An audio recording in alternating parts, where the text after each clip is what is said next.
Okay, if you had all the money in the world and you needed to get a wig because you were suffering from hair loss, or you wanted to follow the movie stars because they've been wearing wigs for decades, which fiber would you purchase? The human hair or synthetic? Synthetic, human, human, synthetic. Do you think paying more for human hair is a better wig? Come with me and let me share with you what's really going on. All right, let's get serious here. I have all my tools here. Apologies if this is a little disjointed, my filming. My film crew has gone out for the weekend. Bottom line, let's talk fibers. When you have human hair fibers, like this beautiful wig here. Let me stand back. This beautiful, beautiful wig.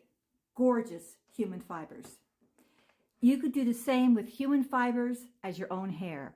You can dye it, you can style it, you can cut it, you can curl it, just like your own hair. All right? Now let's compare that with synthetic fibers.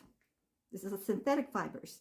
Now the problem with synthetic fibers is you cannot change the color. It comes as it is.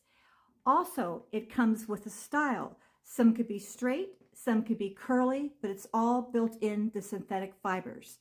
So if you really prefer straight hair, then get a straight wig with synthetic fiber.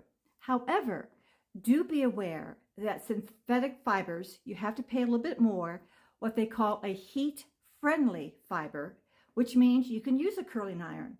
However, be mindful and read the directions not to exceed a certain degree in using of your curling iron.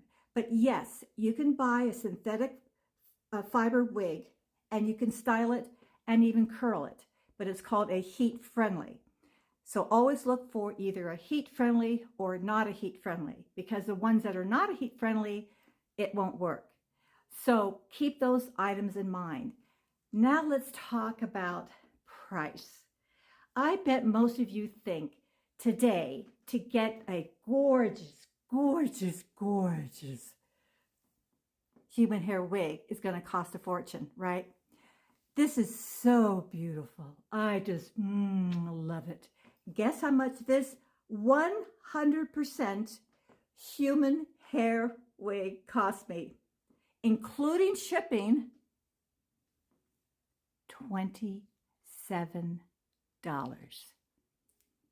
Not $2,700, not $270, but $27. Now, a little disclaimer, be very much aware of this. Obviously, this was not made in the US. Obviously, I got it on, and you know those channels. You know those companies. Even here, you see them, these gorgeous, gorgeous wigs. They're outstanding. And they're 100%, and you can purchase the 100% human hair. Of course, they sell the synthetic too, but you can get one for this kind of price. However, there's always going to be a little bit of a catch to everything. And this has a lot to do with your talent. Now, I am not in the beauty business.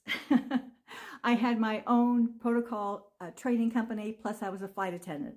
But for those of you that are in makeup or hairstyling, easy breezy, have fun, get hundreds of human hair wigs, because you will know how to offset styling, which can be a challenge.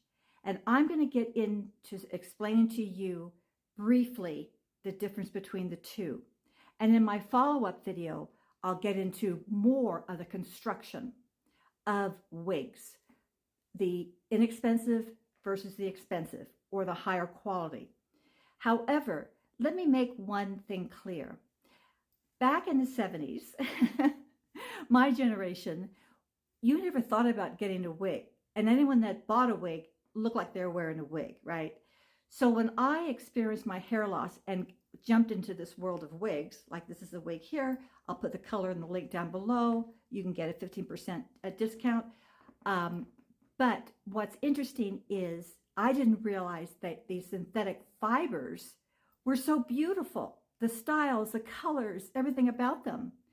And also, if you're brand new to wigs, yes, you're going to try to get exactly the color of your own hair. Just note that if you really want the exact color of your hair, then you might want to consider getting a human fiber because you can change the color. Just take it to your beauty salon, she'll match up the color for you. But synthetic fiber, you cannot. However, what is very important to understand is that these $27 wigs, they usually have only one part, just like they were made in the 1970s. One part, that's it, baby. You don't have the monofilament. Don't worry about these big words. I'm going to go into all those details in the follow-up video.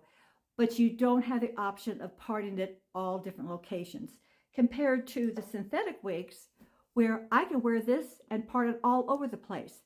Up here, have no problem. They call this a monofilament area. Whereas the inexpensive wigs have just one part. So in addition to the one part, they also have an issue with the cap itself. And it just dropped. Sorry, I don't have my film editors here. I got to bend down and pick up the wig that I just dropped off the table. Hold on. Here it is. Anyway, I want to share with you the cap construction. Now, this is the key. This is now with the $27 human hair wig. They call this space wefting. What this is are small fibers of fabric that go across, of which then they actually sew on the fibers of, say, this human hair fibers. They also, always in the back, they have like little latches to kind of tighten it a little bit. And then right here is kind of the top, which is just very, very plain. But this is because there's just one way apart at the top. But this is what I want to tell you. This cap is very stretchable, right? And I'm going to show you now with a wonderful, one of your top wig manufacturers of what the difference of what it looks like. This is a perfect example where you don't have the wefting. This is what they call a closed cap, but they also have it. Let me show you the synthetic, which is beautiful. They have the caps. So let me show you the wefting in the back here, the open wefting. Do you see here? Do you see how much smaller, how much more quality? It's just a much higher quality made cap.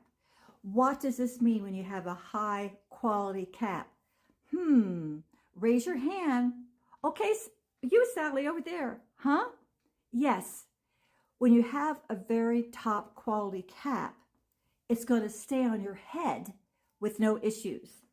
Compared to the $27 real hair wig, this one I have challenges with, but you can get over those challenges. If I'm not going to be on an airplane flying through, a 12-hour flight going overseas on an international flight, I probably wouldn't wear this. But if it's just going to a party, I'm bohemian outfit, and I would style it, of course, short-term wear, these are fine. But long-term wear, you're going to be dealing with the slippage because it's just not going to fit tight. I don't care how many bobby pins you put in it. I don't care how many you sew in little clips to put in it. I don't care what you do. These quality caps are just not going to fit snug on your head. So, have you learned anything? If you have, you better put in a comment or a question and stay tuned to my next video because I'm actually going to get into a thing called lace front. Think about it. What's a lace front mean? Come on down. Let's begin again.